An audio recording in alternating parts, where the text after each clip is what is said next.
I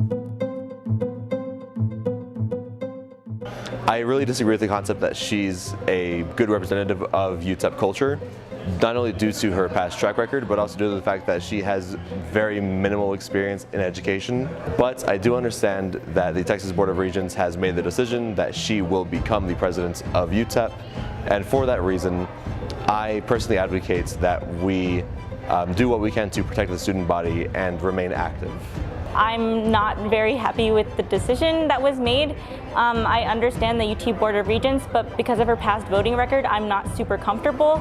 But I can't really tell or judge until we see what happens when she's officially instated. So my response to Heather Wilson becoming president of UTEP, I find it really disheartening because honestly, a lot of students were protesting. Looking at her past voting record and seeing her qualifications and seeing where she's been in the past, I feel like she is not qualified to be president of the university. I feel like UTEP does deserve better, and we do deserve someone who is from our region, or at least someone who knows what it's like to live in a border city or a place that's so diverse, especially when the majority of the population, like roughly 83% of the population here at UTEP, is Latinos.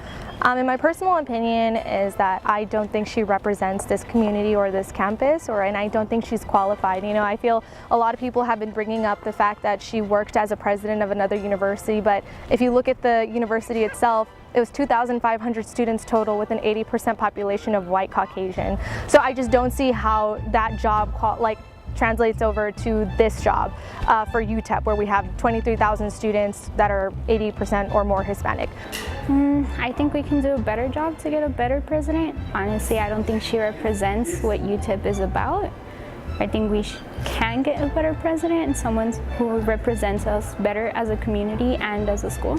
I was in the meeting with the QSA as an ally with Heather Wilson herself, and we asked a question, do you regret or recant any of the votes that you made as a congresswoman? And her only comment was, at the time it was majority vote, and that's all I have to say about that. So it really does give us, you know, a good idea of how she still stands on those things, and it's just really unfortunate that the UT Board of Regents thought she was a good choice for this school and this community. I feel like since she is going to be our president, I do want to make sure that she does keep her promises and that we do hold her accountable.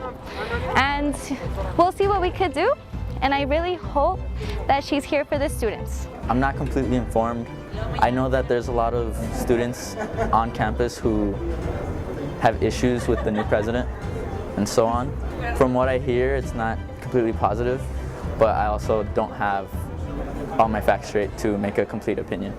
I didn't even know we had a president, so